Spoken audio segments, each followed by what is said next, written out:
விருகம்பாக்கத்தில் உள்ள art cube கேலரியில் 2 நாள் பிரம்மாண்ட ஓவிய கண்காட்சி நடைபெற்று வருகிறது. அண்ணாநகர் பகுதியைச் சேர்ந்த ஓவியர் செம்மொழி சிறுவயது முதல் ஓவியத்தில் கொண்டிருந்த ஆர்வத்தால் இந்தியாவின் பல்வேறு பகுதிகளில் உள்ள கோவில்கள், இயற்கை காட்சிகள், மயில், கிருஷ்ணர், கேரளாவின் கதகளி நடனம் உள்ளிட்ட பல்வேறு கருப்பொருட்களை ஓவியங்களாக வரைந்து காட்சிப்படுத்தியுள்ளார்.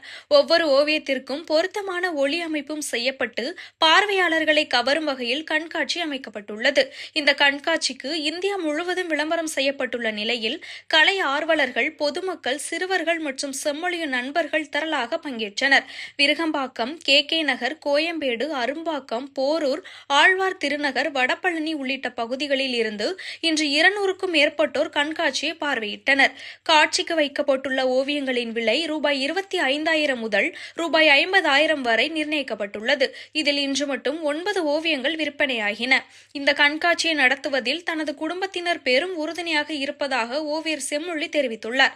மேலும் வடசென்னையை சேர்ந்த சில மகளிர் பள்ளி மாணவிகள் தங்களது குடும்பத்தினருடன் கண்காட்சிக்கு வருகை தந்து ஓவியங்களை ரசித்ததுடன் அவற்றின் நுணுக்கங்கள் குறித்து செம்மொழியிடம் கேட்டறிந்து பயனடைந்தனர்.